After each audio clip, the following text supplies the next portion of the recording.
যার জন্য তুমি জীবন দিতে রাজি ছিলে, যার জন্য পুরো দুনিয়ার সাথে লড়াই করতেও রাজি ছিলে, সেই ভাইকে তুমি নিজ হাতেই শেষ করে দিলে।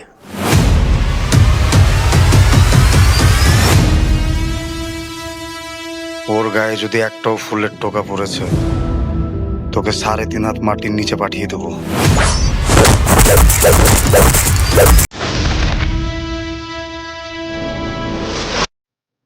ওই পরিবারের একটা মানুষও যেন জীবিত না থাকে।